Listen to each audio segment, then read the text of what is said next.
Hi, this is Aaron with Traveling Flamingo, and today we're looking at a stateroom from our bucket list cruise, the Queen Mary 2 during a transatlantic crossing.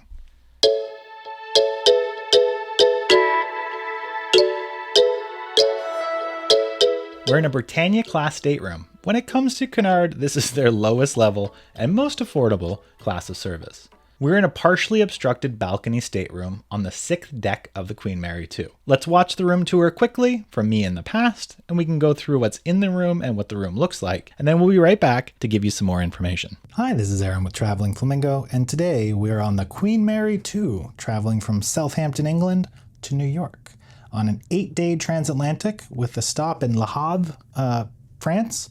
Let us show you our stateroom. This is a partially obstructed balcony. You can probably see a little bit of it there, but we'll get out there and show you that in a minute. And I'll show you back to the entrance. Pretty standard room design. Already you can get breakfast in bed. So you have your card at the back of the door. And to show you where we are about here on deck 6, or right here. All right, let's take the tour. So you got your light switch. On our left, we have a bunch of closet space, pretty spacious. We have our life vests. We do have some luggage stored in here for now, just to get it out of the way. Also, you'll notice we have a crib. You will probably not get the crib, but we have a little one, so we have our crib. There's a fairly large safe. We just stored a couple things here. We have our robes, the Cunard logo. And then these are just pull-out drawers with the dry cleaning costs. There's 4 of those.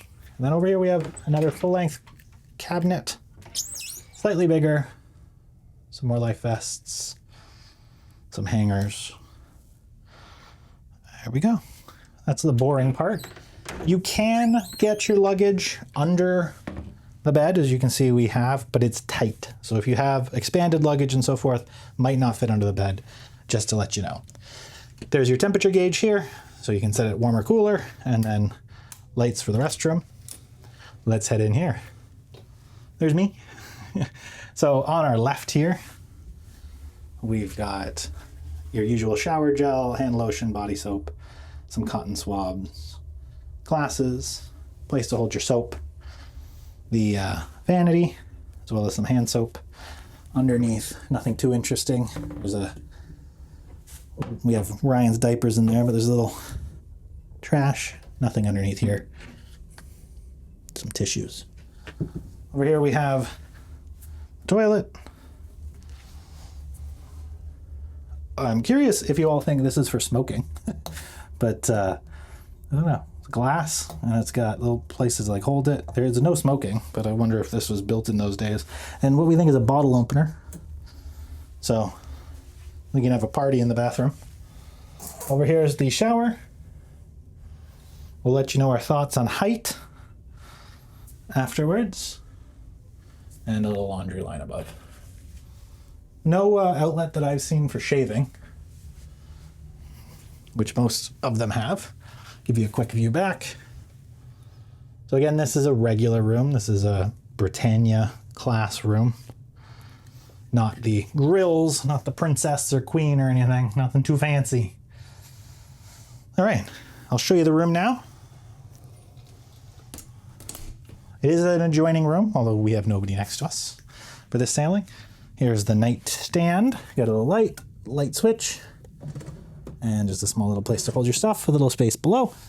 No USB ports over there.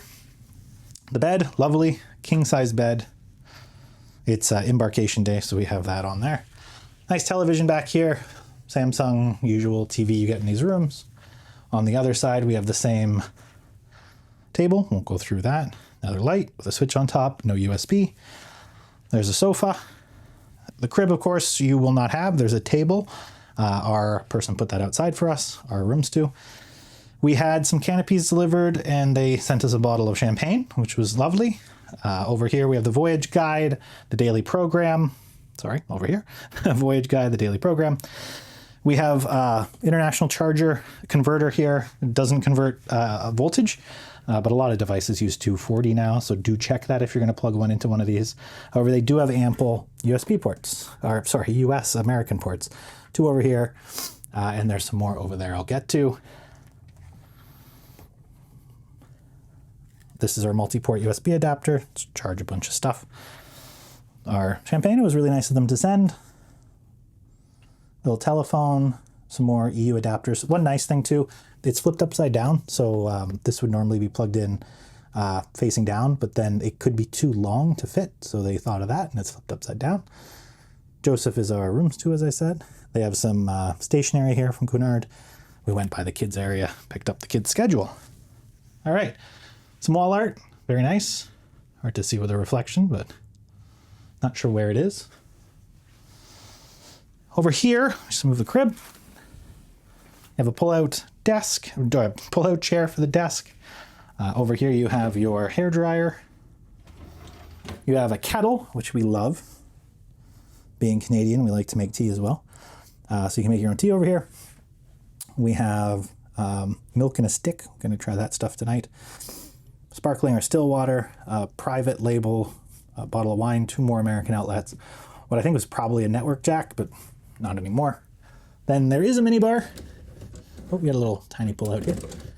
Here's the minibar. In here, we have an assortment, Peroni, Coke, 2 bottles of wine, and a Prosecco, as well as, I'm not sure what's in the back there, but that's what's in the minibar. I'll show you a picture back. Here's the stateroom.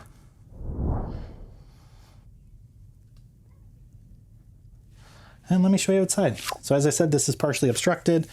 Interesting, a lot of cruise ships have sliding doors. This is a pull open door, a push open door. And then we get into here, the cave. This is partially obstructed. It is metal in here. It's actually pretty good for our little one to run around. That's the table that you would normally have in the room, but they put it here because of the crib. 2 of these chairs and a nice little table. And this is our view out. Currently, that's a view of Southampton. All right, so we'll give you our opinions on the room shortly, right after this. Give you another little view back so you can see what we have to deal with. All right, so I'll pass it to Aaron in the future, who will tell you our thoughts on the cabin as we've lived in it for a couple of days. So our room was a king bed. However, you can also opt for 2 singles with a seating area. TV is included, like most cruise lines, with a fairly wide variety of channels, including German, Japanese, and French programming for those who are international. Chargers were plentiful, especially the US 110, 120 volt chargers, but there are also 3 UK prong chargers, but no EU standard chargers. So if you're coming from the EU, you might want to get an adapter.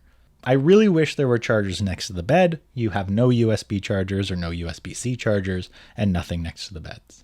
The room does have a safe, but most importantly, a kettle to brew your hot tea any time of the day.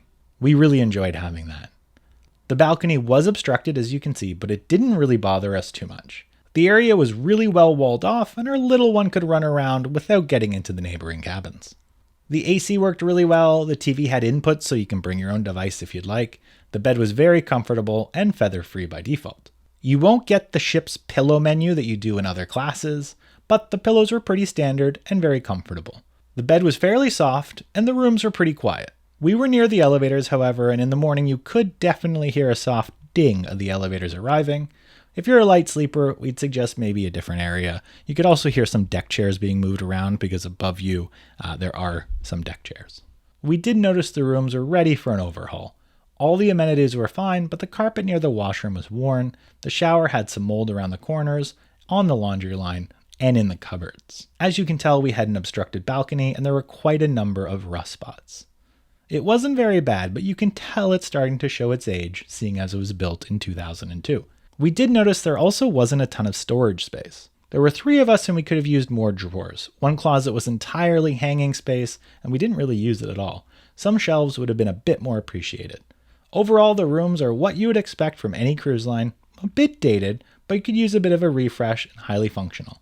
We will say, though, the rest of the ship was immaculate. The rooms are the only place we would give some comments. We will have a tour of the Queen Mary coming up, so don't forget to subscribe. So there you have it. That's our review of the Queen Mary 2 cabins. Thank you very much for watching, and happy travels.